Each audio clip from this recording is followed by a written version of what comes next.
Hello everyone, back to tuning into the 6th Winter 2023-24 update from GavsWeatherVids. So here we go again, it's time to bring you more winter data, and can you believe we are nearly halfway through our winter updates? It's unbelievable really that we're already virtually at the halfway point. Next week will mark the true halfway point of these winter updates, I think. Yeah, you know, it's time flies, doesn't it? Time flies very, very quickly, but we've got a lot of winter data to show you. So this week I'm going to be showing you September data within the analogues. We're going to look at things like sea surface temperature, solar activity, what's going on with ENSO, and I'm going to have a lot with Eurasian snow cover as well later on in the video. So sit back, relax and enjoy, and I shall talk you through our 6th update in a moment. The first thing you're going to see will be the Swingometer. So thank you so much to Richard for the amazing winter updates gift. Thank you so much for the amazing Richard Shaw for our wonderful winter updates gift. I think it's time that we start naming the fox and the foal, or the deer. So we'll do the fox first. If you've got a name for our little foxy, then please can you post it in the comments, and when we do our next live stream, probably on Wednesday, we will put all the names onto a name picker, and somebody is going to be naming that fox when we get into our live stream on Wednesday, I think. So yes, names in the comments. Thank you so much. In fact, show to Richard for our lovely, lovely winter updates gift. I love it. Probably one of the best winter updates gifts Richard has ever done. So thank you so much, my friend. Richard has helped with this video as well. So when we get to the sections that Richard has helped with, of course, I will shout out the King of Swing has our Swingometer as the first thing you're going to see in about a minute. And also thank you so to Shrine Brewing as well. Thank you so to Shrine for help throughout this winter update. Hashtag Team Gav, working away as ever on our winter update. So thank you so much to Richard and to Shrine. I'm a little bit under the weather while I'm doing this recording, so you'll probably can hear that I'm very throaty. I mean, I'm coming down with chesty bug now on top of everything else. I had a bad week, to say the least. So I'm hoping that my voice is going to hold out. There will be a couple of breaks during this video where I'll probably go off and have a bit of a gargle and whatnot with some salt water and just try to keep the voice going. Hopefully we'll be live streaming at 6 p.m. and it depends whether the voice holds out that long. I might have a couple of days off tomorrow and Tuesday. I'll see. But I would like to the live stream where we can discuss this winter update, do a 10 to 14 there, and show you some long range this evening at 6 p.m. So watch this space, and bit of luck, we'll be able to get that live done for you. Okay, I've chatted on for long enough. I think it's time now to bring you more winter data. So of course the first thing that we're going to look at is the Swingometer. So after 5 updates, this is how our Swingo is currently looking in 5, 4, 3, 2, 1. There it is. We have seen a further swing from cold to mild. We are now predicting after 5 winter updates that there is a 50% chance of a milder than average winter. That is based on the past 5 winter updates along with the seasonal roundup that we did at the end of September as well. So that is a 3% swing, actually, further from cold to mild. And yes, we're not far off 60-40 chance of a milder than average winter. And Jean is singing in the rain there in what will probably be a mild winter. I don't know. So once again to confirm, hold on everybody, once again to confirm, we are predicting after 5 winter updates and 1 seasonal roundup, a 58% chance of a mild average winter, a swing of 3% from cold to mild, and we shall see what this 6th update does to the Swingometer. And the very first thing you see at the beginning of next week's 7th update will of course be the Swingo. So thank you so much to our King of Swing Richard Shaw and his supercomputer for the Swingometer there. Thank you so much, my friend. And thank you so much, Ginny. If I speak better, I'll do a little bit. Well, why not? We're singing in the rain. We're singing in the rain. Sweetly. I'm so sorry, everybody. Right, let's crack on then with the sick Winter 2023-24 update. Going to start off with September data. So, yes, confirming that September CET, central temperature, came out at 17 degrees. That is 3.4 degrees above the 61 to 1990 average. It was the hottest September on CET record. It beats the previous record in 2006 by 0.1 of a degree.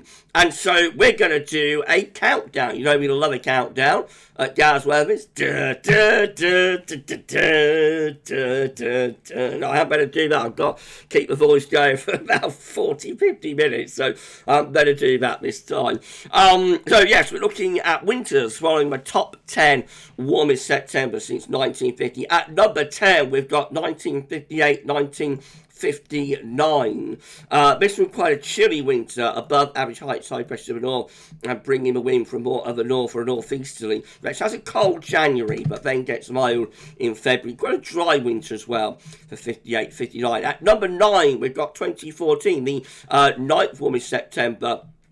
It's 2014. Winter of 2014-15 is Atlantic driven. About average temperatures, few cold snaps coming and going. A little bit of a nondescript winter, that one. At number 8, we have got 2011, 2012. The 8th warmest September was 2011. This one has high pressure to our west and southwest, low pressure to our northwest. Notice the big trough across East Europe was a brutal cold winter for Eastern Europe and into the Balkans as well. Severely cold there. For us, we did get one freezer at the beginning of February 2012, but otherwise it was a very mild, well, not very mild, but it was a mild winter. At number 7, we've got 61-62. So the 7th one in September is 1961. The winter of 61-62 has some interest from a cold perspective, with the mid-Atlantic ridge going up to Greenland and a trough of low pressure over northern and eastern Europe, winds in from more of a northerly direction. So that's quite a cold New Year for 61-62. Then a very stormy spell during January, and often quite mild. And then late February into March, that's when the cold really bites. March of 1962 is actually one of the coldest on record. And of course, it's very overshadowed winter, though, because the following winter was the daddy of cold winters, 62-63. So that one's a little bit of a forgotten winter. At number 6, we've got 2005-2006. So the 5th warmest September was 2005. This one looks like it should be a cold winter. It wasn't particularly. It has low pressure generally to the south. It has high pressure generally up to the north, and often bringing the wind from that easterly direction. You would have thought, but not really. Actually, there's only one notable cold spell of weather, which lasts around 3 to 4 weeks from the second half of February through to the first half of March. Before that, a few cold snaps coming and going. But for the analogue, it's a very disappointing and forgettable winter from a cold perspective. Right, top 5. At number 5, got 1999. The winter of 1999-2000 is mild and wet. Low pressure to the north, high pressure to the south. A couple of cold snaps in December, but basically that's a very mild winter to end the 1990s. At number 4, we've got 2021, the 4th warmest September 2021. The winter of 2021-22, of course, is mild. Looked like it could get cold before Christmas, but then it all fell apart over Christmas, and the rest of the winter was very mild. At number 3, we've got 2016-17, so the 3rd warmest September is 2016, and that's one with high pressure over the UK and Northern Europe as well. That's just a mild and dry winter. And then at number 2, previously, of course, number 1, we've got 2006 winter The 2006, 2007 looks like this, with above average heights to the south and below average heights to the north. Often dry through much of the winter, but does have a very wet spell in February and has one quite potent cold snap in February of 2007 that lasted a couple of days. And then at number one, of course, we've got 2023, so winter 2023-24. That's the questions that we're trying to answer. Will it be a cold winter? Will it be a mild winter? After these hot Septembers, it might not be looking all that good for you know, a cold winter. Then again, we've never had a 17 Celsius CET September, so we are in unknown territory to some degree, but that's the question that we're trying to answer.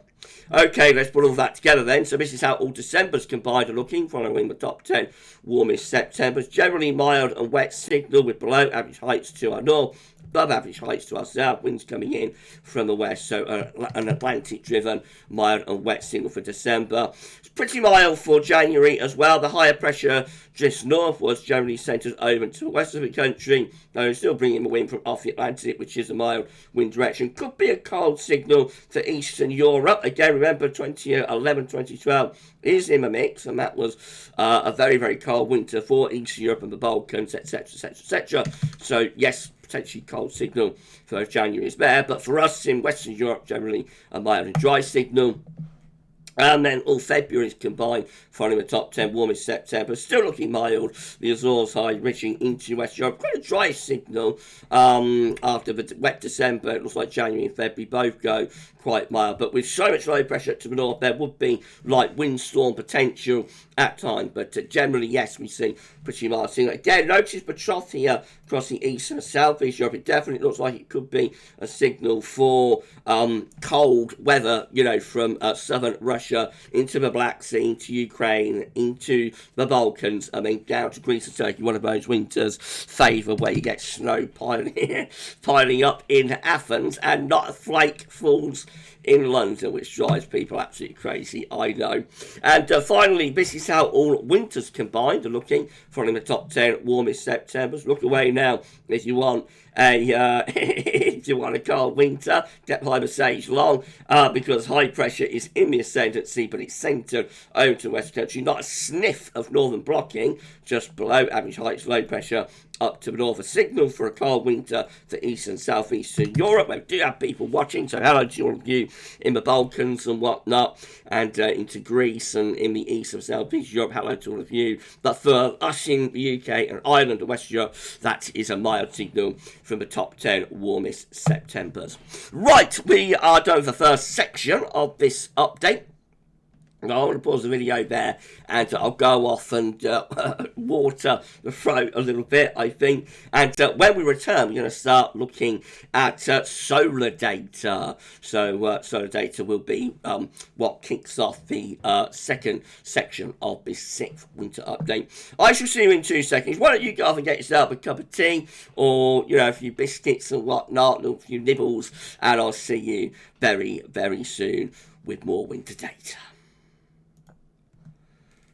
Okay, we're back and we're ready to resume the 6th winter 2023-24 update from GavsWeatherVids. Thank you so much everybody for tuning in. It's been an epic update so far. Thanks to show the Shrine for sorting out all of those years that you saw in the first section of this 6th winter update. And of course, thank you so much to Richard for the gift, and also for the Swingometer hashtag Team Gav doing a fantastic job. Thank you so much both. Right, we'll have more analogues for you later on in the video. A little bit more September data will be to come in the 3rd section of this winter update. But now we're going to look at solar activity. So this is how the solar disk is looking on our side of this today from solarham.net. We have got some sunspot regions, particularly most notably up here and again around here. So actually I forgot to have a look at the report. I'm just going to pause the video because I don't want to give you false news. Let me just pause the video and have a look at Solarham and see what they're reporting. I think it'll be at low levels, but let me check. Hold on. Okay, so just confirm, solar activity is at low levels and is expected to remain at low levels. I should have went with my gut feeling on that, shouldn't I? But, you know, it's important that we don't give false information. So it was very important to check. I forgot to do that when I got the solar disk up. So, yes, so I'm reporting that solar activity is at low levels, expected to remain at low levels for the next 2 or 3 days. This is the GavsWeatherVids 6th Winter 2023-24 update solar tracker sent through by Shrine. Thank you so much to Shrine Brian for sending this one through. So the orange line and orange spots depicting each individual day's worth of sunspot activity. A couple of weeks ago, we had a bit of a spike up just here. Since then, we've been at a slightly lower level of solar activity. The latest orange spot is just there, quite a bit lower than where it was a couple of weeks ago. But we are still seeing sunspots every day, of course. And the thick green line, which is the 30-day average, that is trending upwards. The red line, which is the 7-day average, that moves around a lot more. That's a bit up and down at the moment, as we are having some daily fluctuations. And as we've explained, we are moving from solar minimum, where we was back in 2021, into solar maximum. So we're probably around a year, 18 months, maybe a couple of years away from true solar maximum for solar cycle 25. So expect that trend line, the green line, to continue a movement upwards. Thank you so much, Shrine, for the solar tracker. And this is from Richard. This is showing spotless days and the current spotless stretch. Just again to confirm that for 2023 so far, we have had 0 spotless days. Every day this year has had sunspots, and we expect that to continue through the rest of the year. Last year we just had 1 day that didn't have any sunspots. And of course, so the minimum year was 2019. That's 281 days, 77% of the year. I was wondering last week which is our comparable year. So solar minimum for solar cycle 20 from the last solar cycle. Solar minimum for solar cycle 24 happened in 2008. So the first year of solar cycle 24 was 2009. 2010 was the second year. 2011 was the third year. 2012 was the fourth year. So 2020 was the first year of this solar cycle. 2021, second year. 2022, third year. 2023 is the fourth year. So our comparable year is 2012. I should have known that. I should have known that, or been able to work it out anyway last year. So we are comparable with 2012. 2012 also had 0 days without any sunspots. We shall keep you updated with solar data, and I think we might do our solar special actually next week at halfway point of our winter update. So that's going to be a lot of fun. Right, okay, moving on to the oceans. So this is how the oceans were looking when we did last week's 5th winter update. 4 areas of interest. The ENSO region just here, got the northern Pacific up here with a particular focus on the northeastern Pacific. We have got the Indian Ocean just there, and we've got the Atlantic Ocean just there. Thank you so much, Shrine, and also to Richard, by the way, for the solar data there.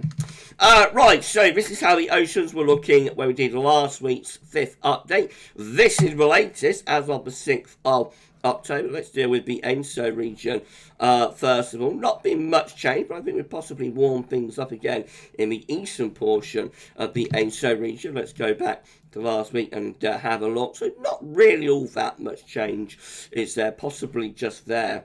Things have got a little bit hotter. All regions of the ENSO region, all regions of the equatorial Pacific Ocean displaying an El Nino signature. We are going to have an El Nino winter 2023-24. The only question is how strong will it be? Moving into the northern Pacific. So current average sea surface temperature lines up here and around here. That is the signal for the cold PDO, Pacific Decadal Oscillation. Going back to last week, I think we've possibly seen this colder area shrink a little bit over the past week. I won't be overly worried about that. You know, there will be week-on-week fluctuations and whatnot. So for this past week, this area has actually warmed a little bit, but we have still got some cold average sea surface temperature lines. And down here, what's happened just there to the south of Hawaii.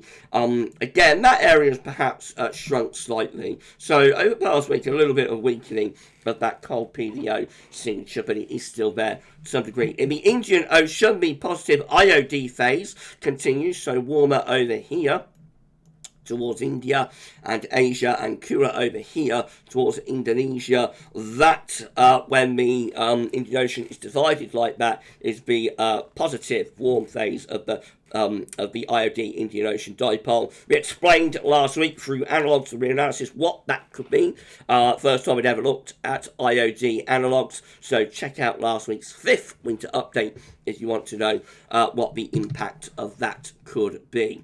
Again, you can see how that colder area in particular has strengthened here. So definitely in the past week, the warm IOD, the positive IOD signal has increased. And then in the North Atlantic, again going back to last week, that's how things were looking in the North Atlantic last week. This is how things are looking this week. So still remain very warm in many areas, to be honest. Perhaps a little bit cooler through here. I think a lot of that is churn that's been caused by the storms and whatnot that it's had this season. Warmer to south of Greenland and very warm like through the Gulf of Mexico, Caribbean and tropical Atlantic. The reason we haven't seen many storms this season, hurricane tropical storms in the Caribbean and in the Gulf of Mexico, I think is going to be El Nino. Have had quite a lot of storms through this season in the Atlantic. They've tended to be doing something a bit like that, you know, going in that direction and veering away quite a lot from like the traditional area of the Caribbean and the Gulf of Mexico, despite those warmer than average sea surface temperatures. I think that is because of the El Nino, but we have had a much more active hurricane season than you would expect in an El Nino season. Just want to show you 2019. This is the last time we had a positive IOD on steroids. You can see actually quite similar. So you see the temperature profile in the Indian Ocean, cool there, warmer through there. So going back again to the current scenario, that's the scenario in 2019. Otherwise, the oceans are quite different though in 2019, particularly in the ENSO region, which is actually showing a little bit of a weak landing signature there over in the eastern portion of the ENSO region. This is a 7-day change over the past week, so just confirming things have warmed up a little bit here and also around here. So we have weakened that negative IOD signature a little bit. In the ENSO region, confirms warming in the eastern portion of the ENSO region. In the Indian Ocean, again, confirms warming has strengthened there and cooling has strengthened there. And generally in the Atlantic, many areas have cooled down slightly, but of course, sea surface temperature anomalies are so warm that despite that, there's slight cooling over the past week, we still remain significantly above average in much of the North Atlantic with those SST anomalies. Solar Oscillation Index, which is an index that's looking at air pressure between Tahiti and Darwin, still showing negative numbers. So, you know, when the Solar Oscillation Index is negative like this, I won't go through the numbers, you can see them for yourselves. When the SOI is posting daily negative numbers, it tells us the atmosphere is displaying an El Nino signature and the atmosphere is coupled with the ocean. So El Nino will continue. CFSB2 forecasting El Nino to continue moderate to borderline strong. Currently we're just there. A little bit of a weakening predicted to take place. Temperature on the side, by the way, and dates and monthly periods on the bottom. So a little bit of a weakening back to a moderate El Nino through October. And then strengthens a little bit again through November and December back towards borderline strong. So it's either going to be a moderate or a borderline strong El Nino. And looks like a Madoki as well, central base. So region 1 and 2, of course, is in the eastern portion. The ENSO region, we're currently up here. Actually, we're currently just there in October.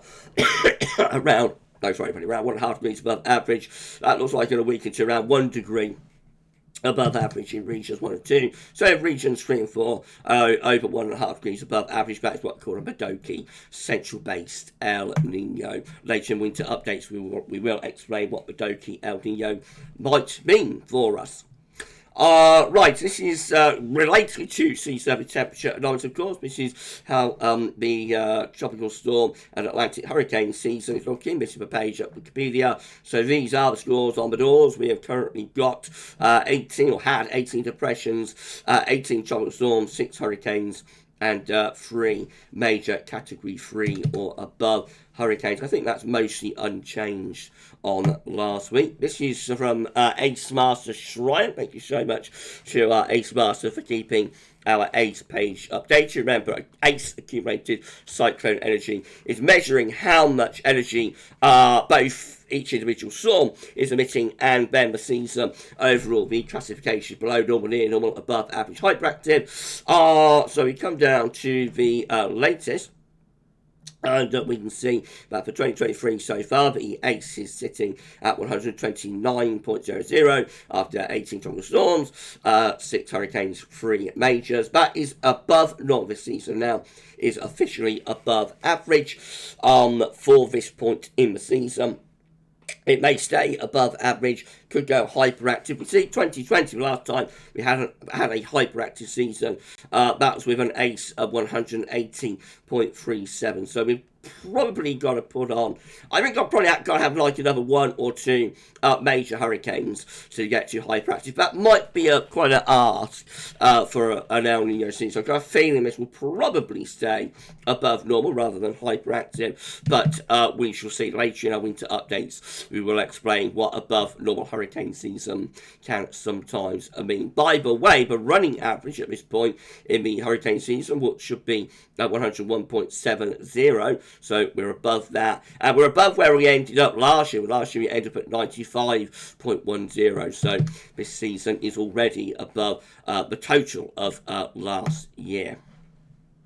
QBO next, so because IBM oscillation is in its easterly phase, this is from NASA, so this is the top of the atmosphere in the stratosphere, this is the boundary level of the atmosphere called the troposphere, 30 to 50 HPA, this blue-green area just here descending from the stratosphere into the troposphere tells us that we have got the easterly QBO phase, and the winter will be an easterly QBO winter. And we have our latest number actually from NOAA for last month, for September. So the easterly QBO strengthened last month. See what happened this season. I'll actually try and zoom in there a little bit. I think if you're enjoying this video, by the way, please do you like, share and subscribe. Thank you so much everybody for doing that. Subscribe to our channel, tell your friends and family about GavsWeatherVids. This is unique content. I don't think you can find this anywhere else online, certainly not on YouTube. So thank you so much everybody for all of the support over all of the years, and we're only like a handful of subscribers away from 17k, so if you could give us a sub and tell your friends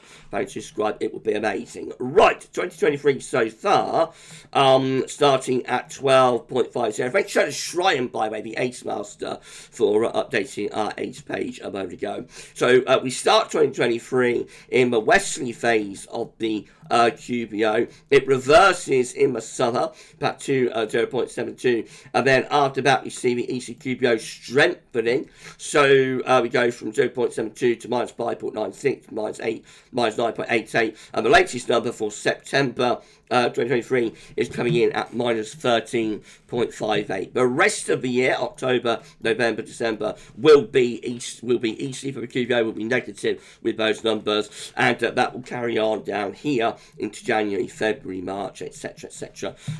Though we wait to see how strong this ECQBO will get. Later on in winter updates, reanalysis, we'll try to explain what an easterly phase of the QBO could mean for our winter. Arctic oscillation observed and forecast looking like this at the moment. So the AO, just an index that's measuring the atmospheric state, doesn't drive anything in its own terms, just tells us what the atmosphere is doing. When the AO is negative, you've got blocking over the pole. When the AO is positive, you've got low pressure over the pole. So the black line shows we've been generally in a positive phase of the AO, though currently we're weakly negative. We're going to go a bit more negative actually by the middle of October, and then into the second half of October it looks like the AO is popping up into a positive phase there, low pressure coming back over the pole. later on in October. Meanwhile, the NAO has been in a long-term negative phase. You can see here from the black line, though it did go positive during early September when we had that excessive heat wave. Currently, we're negative with the North Atlantic Oscillation. GFS Ensemble is forecasting the NAO to stay negative up to the middle of October. But into the second half of October, the NAO might go back towards neutral. So with both of the indexes rising there, that could be a signal potentially for a more Atlantic-driven spell of weather, I think, with a strengthening of the low around Iceland and a strengthening of the Azores high, strengthening the westerly gradient, and we might be heading into a more westerly driven, Atlantic driven second half to October. We shall see about that. Looking at the stratospheric data, this is how temperatures are currently looking at 10 HPA over the North Pole versus average. Long-term trend, so the black line shows up the about average really in terms of our long-term trend for the temperature at 10 HPA stratosphere over North Pole, somewhere close to minus 60, going a little bit low down to 30 HPA, nothing overly dramatic going on there, either very close to average at both 30 and also 10 HPA in the stratosphere over the North Pole. Latest GFS forecast for temperatures at 10 HPA looking like this. You expect a further strengthening of those cold temperatures, given that this is a cooling time of the year. So we've got those blue colours continuing, temperatures around minus 60, minus 64 over the Arctic and over the North Pole at 10 HPA. In the next week, heading into our extended range, we do see a little bit of a warming appearing over Siberia, which is slightly unusual for October. I've got a little bit of a very modest warming there, but generally, you know, we're keeping the temperature hovering around minus 60, minus 64 over the next couple of weeks. So I don't think we're going to be deviating too far from our long-term average on this chart. I think the black line will continue to remain quite close, you know, over the next couple of weeks to the grey line. Nothing overly dramatic going on currently with temperatures at 10 HPA. In the stratosphere, right, we shall have another little break there. I'm going to water my throat again, and when we return, we've got more September data, and then we'll have a look at Eurasian snow cover as the climax of this CET winter update. So you guys stretch your legs, and I'll see you in 2 seconds.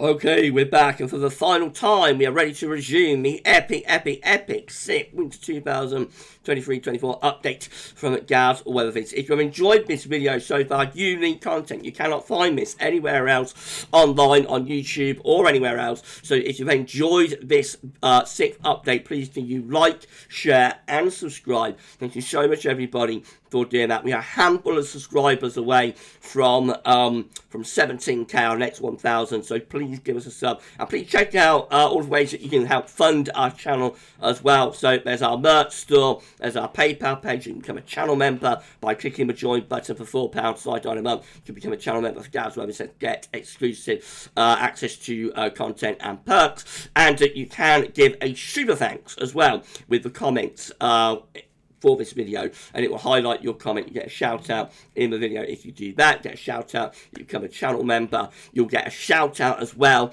if you donate through PayPal. So thank you so much for doing that. If you do buy a little bit of merch, send a picture through as well, by the way. Thank you so much for people who send pictures of their GavsWeatherVids merch through, and I will show you a couple of those, I think, in a day or so's time. Thank you again so much to Richard for our amazing winter updates gift. Unbelievable. Thank you so much, my friend. I love it. And remember, we're naming the fox as well. So if you've got a name for our fox on the GIF, then please post it in the comments. Right, okay, let's do the final section, third and final section of this epic CET winter update. Thank you so much, everybody. It's been unbelievable the support that you've given for this season of winter updates. Thank you so much. The voice is just about holding out, isn't it? So I'm hoping that I can get to the end without sort of the voice going. Right, okay, so we're looking at England and Wales precipitation for our second set of analogues. So England and Wales precipitation for September came out at 91 millimetres millimetres, bang on, which is actually a little bit wetter than average, 120% of our average. You can see that the wettest September on record was in 1918 and the driest was in 1959. So, yes, we see that we have been slightly wetter than average, and I think that's bang on about where it was last year, actually. Let's have a look at last September. So, last September we came out with an England weather precipitation of 90.4 millimetres, so we're virtually bang on for the last two Septembers, just around 90 millimetres. So, for our second set of analogues for this SIP winter update, we are looking at winters following September's with an England weather precipitation range of 78 to 100 millimetres. Make sure to Shryan for sorting out all of these years for us. Right, so the first winter and September is 1951. The winter of 1951, and these are exactly the same years as used last year, by the way. So it's quite lucky how that worked out. Certainly for Shryan, I don't think he, just had to look up the years he did last year. If you remember last year, but I would just skip on with the video. No, don't do that. Have a look at the analogues. There aren't that many of them. So, winter 51-52 has some cold snaps. Overall, quite a mildish winter, but does have some colder interludes. There's a snowstorm in late March of 1952. Then we've got 52-53. Showing up next, this one with lots of low pressure to our south, the mid-Atlantic ridge. I think that's generally a mild winter, but one or two cold snaps coming through here and there. As the smog, of course, in December of 1952. We've got 53-54, so we've got 51-52, 52-53, 53-54, 3 Septembers back-to-back. This is a backloaded winter with high pressure over Scandinavia, low pressure across southern Europe and winter in from the east. So this has a mild start to the winter in December 1953 and then gets cold, especially for February 54 with snow and easty winds. Look at this, we've got a fourth one. We've got 54-55, so we've got a run of 51-52, 52-53, 53-54, 54-55. This is a genuinely cold winter. Has a mild December again, but January and February are very cold with blocking around Greenland and low pressure and the jet stream pushed southwards. So when the winter gets going, it takes a while. When the winter gets going in the new year of 1955, it's actually cold and snowing both January and February of 1955. 55-56 is a mild winter, though it does have a white Christmas in 1956, but other than that, it's a mild and wet winter. Oh, sorry, this is 56-57. Yeah, I said 55-56, didn't I? No, this is 56-57. As I say, it has a white Christmas in December of 1956, but otherwise 56-57 is a mild and quite wet winter. We've got 61-62, it's back again, it's shown up earlier on. It's back once more with a mid-Atlantic ridge, a trough to our east, a forgotten winter, but does have a very cold spell late in the winter, actually very backloaded with a severely cold March. A long gap then to 82, but next time have a September with an England weather precipitation range of 78 to 100 millimetres is in 1982. The winter of 82-83, again, low pressure is to the north, high pressure is in the Atlantic, and we're bringing in the wind like that. Generally a mild winter, very stormy around the new year of 1983. Gets colder in February, though, setting up a very cold spring, actually. Another pretty long gap, and Easter in 1983. Another pretty long gap then to 92-93. This one is just generally a dry winter, actually, very nondescript, very boring, but it does have a stormy spell. Oh dear, here we go. So sorry, everybody. It does have a stormy spell in early January, and actually there's one cold snap that comes through in late February. Very frosty spell around Christmas to New Year of 1992 as well, I remember. 01, 02, 2001, 2002 is an analogue, but doesn't tell you much about the winter. So it has a coldish December, cold snap around Christmas to New Year, very cold start to January, then it gets milder, pretty dry in January 2002, and then very mild and very wet in February. we've got 2010, 2011. So this, of course, but December to remember. More interesting set here, isn't it? More interesting set, definitely, from a cold perspective. Again, September 2010 had an England weather precipitation range of 78 to 100 millimeters. The winter of 2010-11 is very front-loaded, severely cold in December. It is for December to remember, but a lot of people forget that it actually has a very mild February in 2011. And then we've got 2012, 2013, again another very interesting winter with high pressure to our north and low pressure, of course, it's away to the south, winds in from the east. Again, that has a very, very cold and snowy spell in March, severely cold and snowy, March 2013. But January and February of 2013 also have numerous cold outbreaks. That's the last year. Right, putting all of that together, this is how all December's combined are looking. Following a September, England weather precipitation range of 78 to 100 millimeters, with low pressure to our south, high pressure is way to north and in the Atlantic. A little bit of cold snap potential for those December. Not clear cut, but a few of them could be cold. Overall, probably just close to average and unsettled. That's all January's combined. Maybe a little bit surprising. Relatively mild signal, low pressure to the north, high pressure to our southwest. So not much doing from a northern blocking perspective with the January's, but February's the most interesting out of all the months. So with February's combined, mid-Atlantic ridge towards Greenland, trough of low pressure is to our south and east, and again winds coming in from that northeastern direction. So definite cold snap potential with those February's. All winters combined, finally.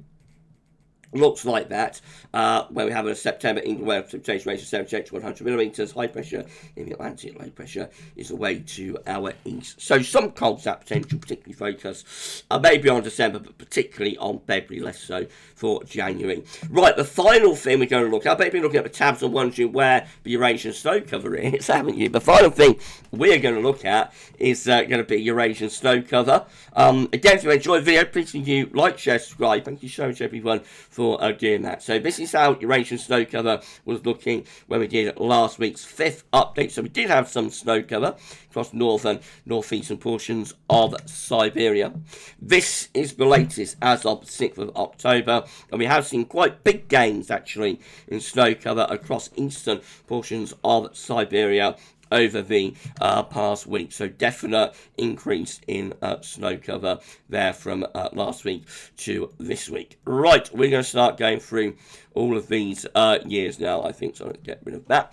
Okay, so we'll go through all of the years. We're going to go back to 1966 with this, can you believe? But starting off with last year, 2022, so we have got less snow cover at this point than we did last year in 2022. That's 2021. We've got more snow cover this year than we had in 2021. That is 2020, probably quite evenly matched overall, but the area covered is more central based rather than in the eastern portion, so different areas covered. But I think overall, probably total snow coverage is probably quite similar. By the way, notice there is a little bit of snow cover this year across parts of Scandinavia as well, which is slightly unusual this early in October. That's 2019, so we have less snow cover this year than at this point in 2019. We'd already got some snow cover actually into the northwest of Russia at this point. That is 2018. We've got more snow cover across Russia this year than we had in 2018, but we've got less across Scandinavia. That's 2017, so we've got more snow cover this year across Scandinavia, but less snow cover, I think, than we've got in Russia, in Siberia. That is 2016. What do you make of that one? So again, probably quite closely matched. The area is covered a little bit different. I think we're probably lagging 2016 a little bit. That's 2015, and we're lagging that year as well for Eurasian snow cover. That is 2014. I think we're a little bit under that one too. That's 2013. We're well under 2013 for Eurasian snow cover this year, but we are above, I think, the Scandinavian snow cover. That is 2012. What do you make of that one? So probably quite closely matched, actually. 2012, maybe a little bit more this year compared to 2012, but not much in it. That is 2011. Once more, we can see that we're probably a little bit above 2011 at this point in October. That is 2010. again, probably quite closely matched, maybe a little bit under 2010. We're way above 2009 for Russian Siberian snow cover, but we are behind for Scandinavian snow cover. 2009 is a year, but does something rather different. It lags for Russian Siberian snow cover, but it builds it up very quickly in 2009 across Scandinavia, so that one does things a bit differently. 2008, I think we are significantly ahead of 2008 for both Russian and also Scandinavian snow cover this year. Well, slightly ahead of Scandinavian, significantly ahead for Russia. That is 2007. So again, I think we're probably a little bit ahead 2007 for Russian snow cover in particular this year, at 2006. Again, we might be a little bit behind 2006 for this year, at 2005. I think we're ahead of 2005 for both Scandinavian and so sorry once more everybody. And also for Russian snow cover, that is 2004. Make it that one. I think we're ahead of 2004, certainly for Russian snow cover. 2003, probably quite closely matched. 2003, if anything. 2002, we're well behind. There's a rapid advance of snow cover across Russia and Siberia. 2002, already we got the snow line towards Western Russia at this point in 2002. Unbelievable. 2001. Probably quite close to that one, actually. I think maybe a little bit behind, but not much. 2000, I think we're ahead of 2000. 1999, I think we're probably quite close to match 1999, but there's the area's covered slightly different. And then 1998, we're behind 1998 for Russian snow cover, I believe. So we're well and truly in the mix, you know. We're in the pack for snow cover. There's several years that we're behind. There's several years that we're ahead. We're probably somewhere around average, I think. Now, we're going to go even further back. These are weekly snow cover charts. Now, with this is from Rutger Snow Lab. With this, you've got to turn your head upside down. So stand on your head, and I'll just explain where everybody is. So that's Greenland, of course. This is the far east of Siberia towards the Pacific side. There's Scandinavia. There's Western Russia just there. UK and Ireland just there. Southeastern Europe just there. That's it's starting in 1997.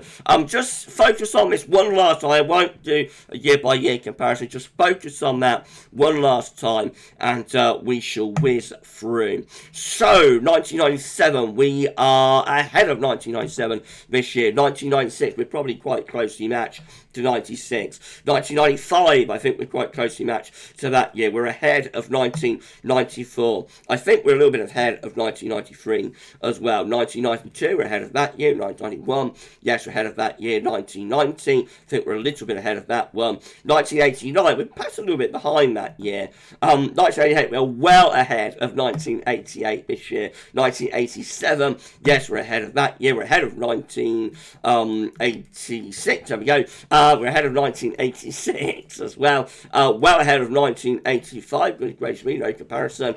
We're a little bit ahead of 1984 too.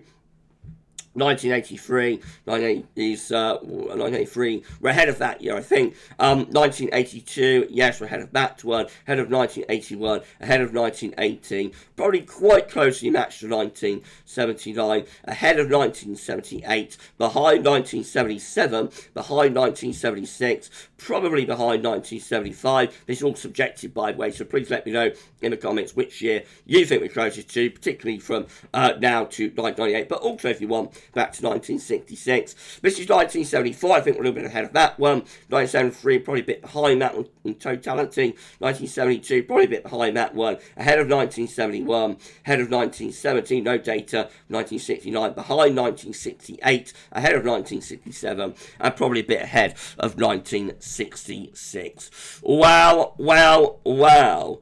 What do you make of that, everyone? At 47 minutes, we have come to the end of the epic 6th Winter 2023-24 update. So I hope you enjoyed the video. Again, please let me know in the comments what you thought about this 6th update, which years you think we're closest to for Eurasian snow cover. You know, and again, we're naming the fox as well, so if you've got a name for the fox, then please let me know in the comments. And that's going to be excellent. I'm hoping that we're going to be be able to live stream and discuss this sick winter update at 6 p.m. I'll let everybody know a little bit later on how the voice is doing. Here I am quite croaky. No, I'm hoping it's not going to get any worse overnight, but I will let everybody know tomorrow how we are looking. If we can't discuss the sick winter update tomorrow, then we'll probably do it on Wednesday or something. Thank you so much to Shrine and also to Richard for the help on this sick winter update. It's been epic. And I think we'll end it there. So for the sick winter 2023-24 update, thank you so much, everybody. And I will see you very soon with more winter data. But for this one, that's all for now. Thanks for watching, and bye for now.